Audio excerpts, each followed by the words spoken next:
आदरणीय गरीबदास साहिब जी को परमात्मा मिले, उसके पश्चात गरीबदास साहिब जी ने परमेश्वर कबीर जी की महिमा को, परमात्मा कबीर जी द्वारा दिए गए ज्ञान को अपनी अमृतवाणी के द्वारा बहुत ही अच्छे शब्दों में वर्णित किया है। उसको पढ़कर सुनाते हैं आपको, परमात्मा की महिमा भी साथ साथ आपको सुनाएंगे।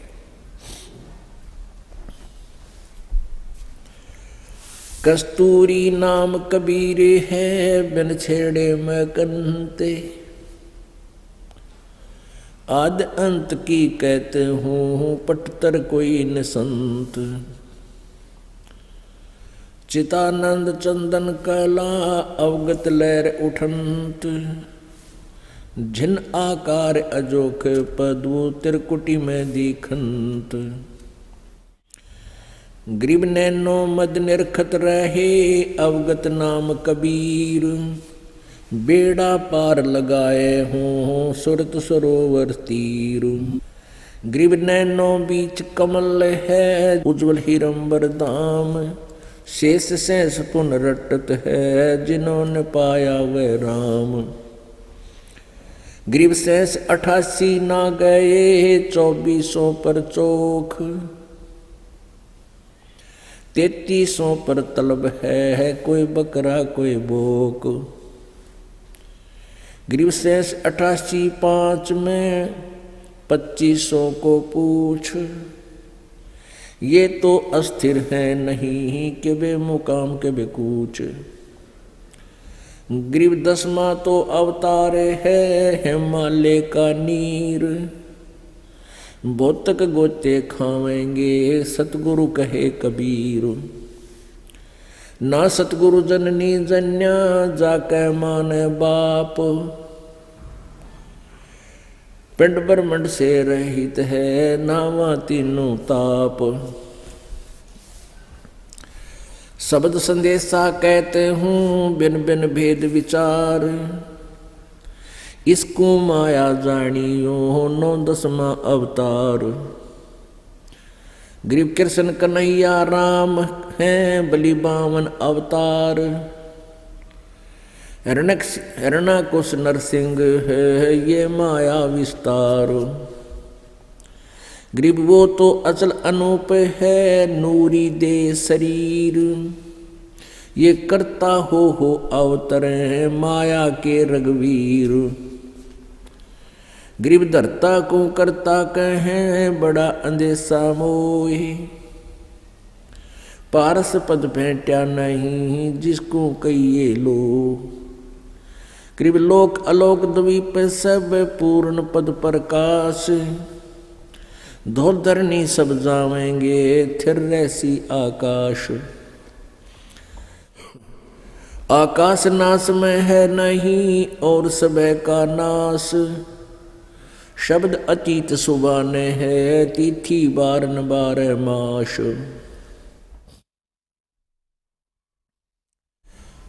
अब गरीबदास साहिब जी ने परमेश्वर कबीर जी की महिमा सुनाई है कि कस्तूरी नाम कबीर है और बिन छेड़े मैं कंते, यानी परमात्मा कबीर जी की में वो शक्ति है, उसकी शरण में आने के बाद इस प्राणी को स्वतः ही उसके सुख प्राप्त होने शुरू हो जाते हैं। जैसे कस्तूरी के अंदर से अपने आप महक निकलती रहती है, इस प्रकार परमात्मा की शक्ति का आभास आप जी को रह रह कर होता रहेगा जब आप इसकी शरण में आ जाओगे। अब एक और खास बात कही है परमात्मा की प्यारी आत्मा गरीबदास जी ने,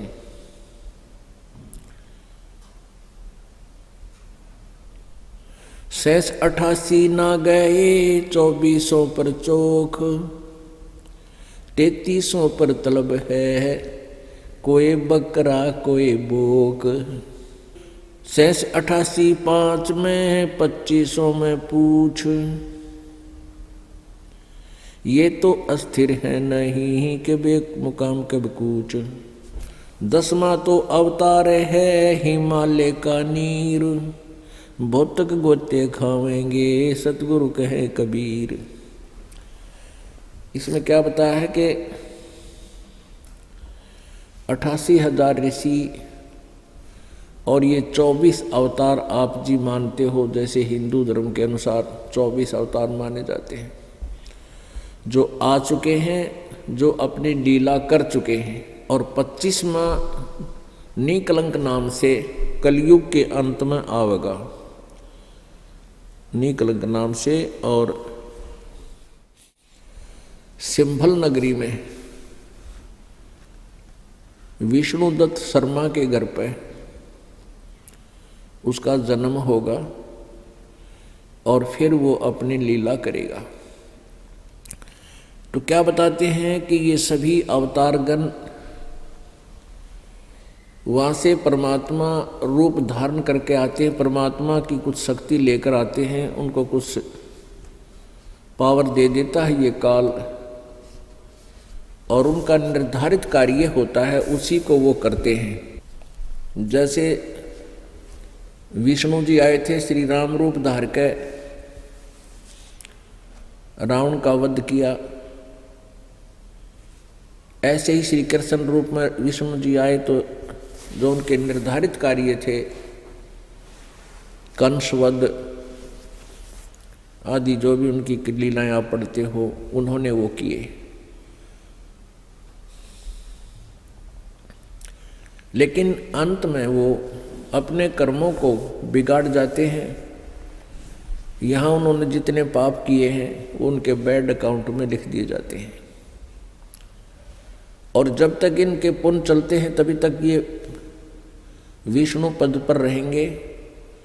फिर इनकी मृत्यु होगी, उसके बाद ये 84 लाख योनियों में चले जाएंगे। ये विधान है इस काल भगवान का। और जो हम सत्साधना करेंगे, कबीर परमेश्वर की भक्ति करेंगे, फिर हम इस लोक में दोबारा नहीं आएंगे, हमारा दोबारा जन्म नहीं होगा।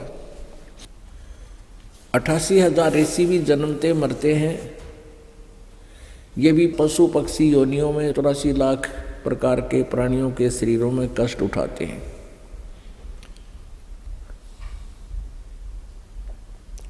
इनको भी पूर्ण मोक्ष प्राप्त नहीं है।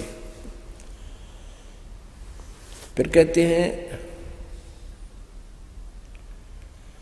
शब्द संदेश ना सतगुरु जननी जन्या जाके माने बाप। कबीर परमेश्वर जी के विषय में गरीबदास साहिब जी कह रहे हैं कि ना तो कबीर परमेश्वर किसी माँ से जन्म लेते हैं और उनका कोई माता पिता नहीं है, और उनका शरीर हमारे जैसा नहीं है। वो इस ब्रह्मांड के सभी ब्रह्मांडों के पार शतलोक में रहते हैं, जहाँ पर किसी प्रकार का कोई कष्ट नहीं है, जहाँ प्रभु रहते हैं। कृष्ण कन्हैया राम हैं बलि बावन अवतार, हिरणाकुश नरसिंह है सब माया विस्तार। ये कृष्ण कन्हैया राम बलि बामन, ये बावना बनकर आए थे भगवान। और बलि जिसने 100 अश्वमेध करनी ठानी थी और बावना रूप धारण करके भगवान आए थे। अब क्या बताते हैं परमात्मा के, आप जी सतलोक से चलकर आगे यहाँ आकर के आपने इतने कर्म बिगाड़ दिए, इतने पाप इकट्ठे कर दिए, आप इतनी गिरावट में आ गए। आप हंस से और जीव संज्ञा में आ गए। क्या बताते हैं, लाल से हीरा भया, हीरे से भया मोती, मोती से शीशा भया जब बिसरा जात रुगोत। सोने से चांदी भया, चांदी से भया रूप, रुपये से शीशा भया जाना नहीं स्वरूप। ग्रीब दस्त भया तांबा भया, योमन हो गया रांग, शब्द मैल जाना नहीं नायक धारा सांग। पीतल से कांसा भया, कांसे से भया लो, लोहे से माटी बया जब व्याप्या दिल धरो। कौडी गिट्टी श्रृंखले दरियाओं की झाल। इन बातों क्या पाई ये कर गुरु नजर निहाल।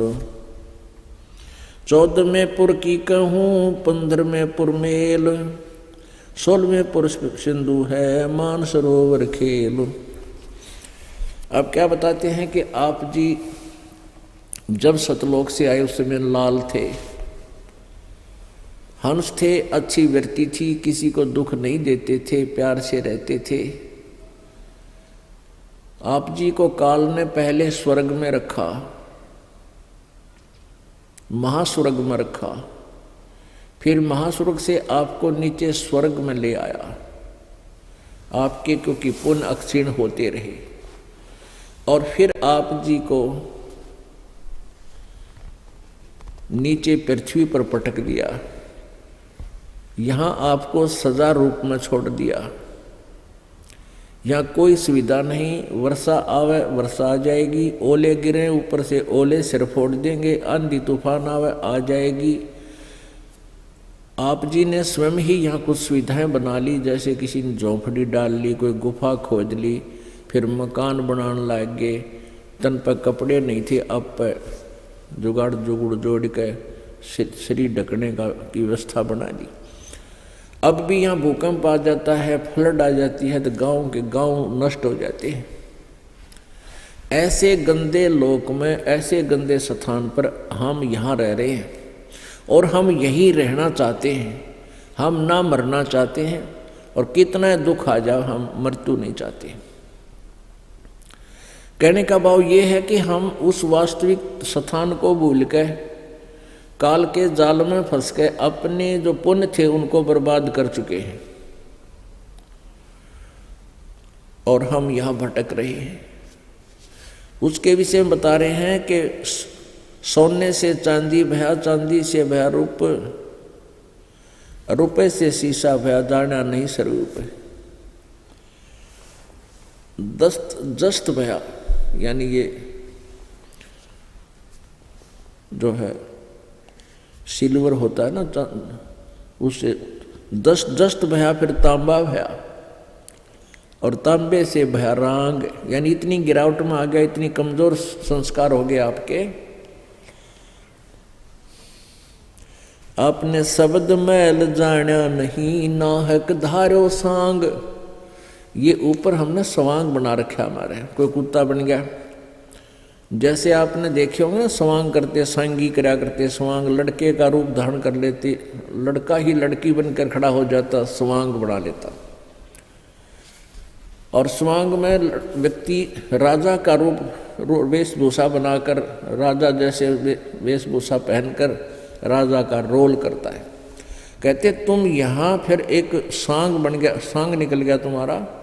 कोई कुत्ते का सांग कर रहा है, कोई गधे का सांग कर रहा है, कोई पशु बन गया, कोई पक्षी बन गया। ऐसी दुर्गति होगी आपकी। उसके लिए क्या बताते हैं कि परमात्मा की भक्ति करो, उस पूर्ण ब्रह्म की साधना करो। घट में शोक सिलसिला, ये सूतक बढ़ा अंधेरे, ये दम गिनती के दिए, फेर सके तो फेर। ग्रीवजित से ती दम ऊंचरे, वहीं ठोर तू खोज, हंस लोक को चालिए, बनमत भरम रोज। बांका पर्दा मैल का, कोई न जाने बेव, बिन सतगुरु क्यों पाइए, वो अटक रहा सुख देव। अपने आत्माओं, आप जी सतयुग से आज तक का हिसाब लगाइए। आप जी का जन्म सतयुग में भी हुआ है, और सतयुग के अंदर आपकी आयु 1 लाख वर्ष थी, और उसमें बहुत यहाँ पर सुविधा सुख था। सबसे पहला तो ये था कि अकाल नहीं गिरा था। दूसरा ये था कि शरीर स्वस्थ रहता था, घने बाग बगीचे, जंगल, फलदार वृक्ष, सुगंधित फूलदार पेड़ पौधे बहुत ही अपने आप ऑटोमेटिकली परमात्मा की कृपा से सतयुग में ऐसी व्यवस्था होती है। शुद्ध प्रदूषण नहीं होता, शरीर मजबूत होता है, लंबी बहुत ही लंबा, क्योंकि प्रदूषण के प्रभाव से वायुमंडल में हमारे ऊपर दबाव बढ़ता जा रहा है और खान पान कमज़ोर हो गया, इसलिए हमारा शरीर का साइज कम होता जा रहा है। और पहले प्रदूषण था नहीं, वायुमंडल का इतना दबाव नहीं था, शुद्ध हवा थी, बहुत ज़्यादा वन थे, ऑक्सीजन की कोई कमी नहीं थी, तो अच्छा आहार था, मजबूत शरीर था, लंबे 100 सैकड़ों फुट ऊंचाई मनुष्य की होती थी मानव शरीर की, और लाखों वर्ष जीवन होता था। पिता से पहले पुत्र की मृत्यु नहीं होती थी, क्योंकि पुत्र बड़े वफादार और आज्ञा के पालन करने वाले होते थे। और पुत्र की मृत्यु, ऐसे प्यारे पुत्र की मृत्यु हो जाए तो पिताजी जो है बहुत दुख पाता था। तो उस समय पिता से पहले पुत्र की मृत्यु नहीं होती थी, क्योंकि ऐसे शुभ संस्कारी प्राणियों का जन्म सतयुग में होता है। और पत्नी जो है कभी विधवा नहीं होती थी, स्त्री विधवा नहीं होती थी। और फिर क्या हुआ कि हमने भक्ति ठीक करी को ना, जैसे आप जी हो, आप जी अब धीरे धीरे परमात्मा की कृपा हो रही है, कई लाखों की संख्या में आप हो गए हो, और आप जी साधना कर रहे हो। पहले परमात्मा कबीर जी आए थे, 64 लाख शिष्य हुए थे कबीर परमेश्वर जी के, और उन 64 लाख को परमात्मा ने सत भक्ति करवाई थी। लेकिन हम परमेश्वर को पहचान नहीं सके, क्योंकि हम अशिक्षित थे, हम सदग्रंथों से परिचित उस समय थे नहीं, जिस कारण से हम अपने भगवान को ना पहचान कर उनसे दूर हो गए। कबीर परमेश्वर जी आए तो उस समय वो ज्ञान सुनाया करते थे। ज्ञान सुनने के लिए बहुत से लोग एकत्रित हो जाते थे। परमेश्वर कबीर जी कहीं भी खड़े हो जाते थे, अपने आप आवाज़ लगानी शुरू कर देते थे। परमेश्वर की सुरीली आवाज़ सुनकर, और इस वाणी के अंदर परमात्मा की जो अमृत वाणी है, ये अमर ज्ञान है, मूल ज्ञान है, इसमें बड़ी कसक है, ये आत्मा को झंझोड़ देती है। परमात्मा के शब्द दोहे आप पढ़ कर देखो, अपने आप कसक बनती है, खिंचाव बनता है। तो ऐसे परमेश्वर खड़े होकर के कबीर जी कहीं पर भी अपने आप बोलने लग जाते थे, उच्चारण करने लग जाते थे इन वाणी को, ऊंचे स्वर में आवाज़ लगा लगा के। तो ऊंची आवाज़ से कोई बोलता है तो प्रत्येक व्यक्ति, आने जाने वाला भी कोई हो, उसका भी अट्रैक्शन होता है कि कौन बोल रहा है, क्या कह रहा है, सुने इसके पास चल के। तो ऐसे कई सैकड़ों की संख्या में लोग जमा हो जाया करते थे, और परमात्मा 2-2 घंटे सत्संग खड़े खड़े बोलते रहते थे। ऊंची आवाज़ उसकी, परमात्मा की लीला, कितने भक्त क्यों ना होते उसी को स्पष्ट सुनाई देता था। कुछ लोग तो उनकी कृपा से जो वहाँ एकत्रित होते थे, परमात्मा विशेषकर वहाँ जाते थे, जैसे कोई धार्मिक अनुष्ठान हो रहे हों, धार्मिक मेले लगते हों तीर्थों पर, मंदिरों के आसपास, तो वहाँ लोग दुखी जाते थे, मन्नत मानने जाते थे, और कोई 10-10 चक्कर लगा लेता था तो भी राहत नहीं मिलती थी, और परमात्मा के दर्शन मात्र से ही बहुत से स्वस्थ हो जाते थे।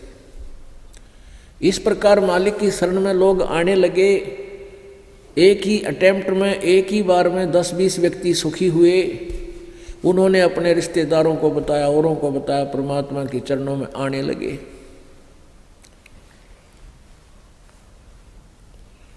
और इस प्रकार लाखों की संख्या में कबीर परमेश्वर जी के अनुयायी बन गए। वो ज्ञान से कम, समाधान से ज़्यादा उनके निकट आए थे। क्योंकि दुखी प्राणी सतयुग के अंदर ये प्राणी बहुत दुखी नहीं था, और अब कलयुग में अपने पुण्यों को क्षीण करके अब ये गलत साधना करता रहा, उससे कोई लाभ इसको मिला नहीं। अब ये कलयुग में आकर के बिल्कुल पुण्यहीन हो गया, और पुण्यहीन होने से आपदाएं, आपत्तियां, शारीरिक कष्ट, मानसिक परेशानी अत्यधिक बढ़ गई है। और जो साधनाएं आप जी करते थे उनसे कोई लाभ मिल नहीं रहा, उनसे लाभ नहीं मिलता, फिर कहाँ चलते हैं कि किसी झाड़े लवाने पाले पर चलते हैं, जंतर मंतर करवाने के लिए चलते हैं। जो पूजाएं तुम किया करते थे वो किस लिए करते थे? घर में सुख रहे, शरीर में सुख रहे, हम पर कोई आपत्ति ना आवे। और जब उनके करते करते आपत्ति बढ़ गई तो फिर कहाँ चले? कहीं किसी सियाने के पास झाड़ा लवाने, किधर भूत कढ़वाने, या फिर किसी मंदिर में पहुंच गए, वहाँ कहते वहाँ सुख होता है। फिर तुम जो साधना करते थे वो किस लिए कर रहे थे? वो गलत थी। जब तक आप पर आपत्ति नहीं आई थी आप ये सोच रहे थे कि जो साधना हम कर रहे हैं सही है, और जब आई आपत्ति आई तो उसने कोई राहत नहीं दी, फिर आप दौड़ने लगे, इधर उधर भागे। तो परमेश्वर कहते हैं अपनी वाणी में, पर्वत पर्वत में फिरा, कारण अपने राम, राम जैसे संत मिले, जिन सारे सब काम। यानी परमात्मा के लिए पर्वत पर्वत पर को जहाँ भी किसी ने बताया, जंगल में, झांखाड़ों में, गुफाओं में, मंदिरों में परमात्मा की खोज में गए, वहाँ कोई राहत मिली नहीं तो संत मिले, जो परमात्मा जैसे संत मिल गए, और उन्होंने फिर सब सुख दिए, सब काम हमारे ठीक हुए।